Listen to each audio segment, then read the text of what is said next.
Alright, Twinstar reassembly.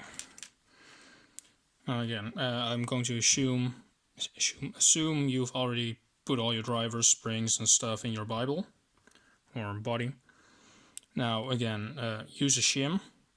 Personally, I don't use a shim. Do as I say, not as I do.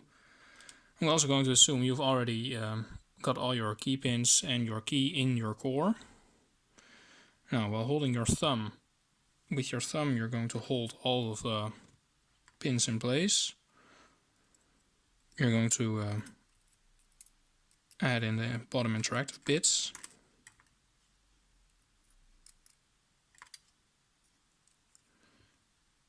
Spring bar you're going to hold in place with your index finger. Then you're going to add your key control stuff.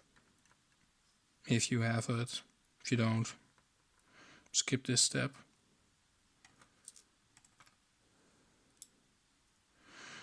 And finally, you're going to grab this plate. You're going to insert it. Use your middle finger to keep it in place.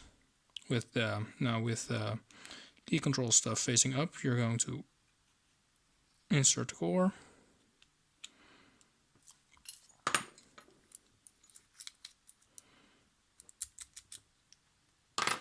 And there you go. You just reassembled your Twinstar.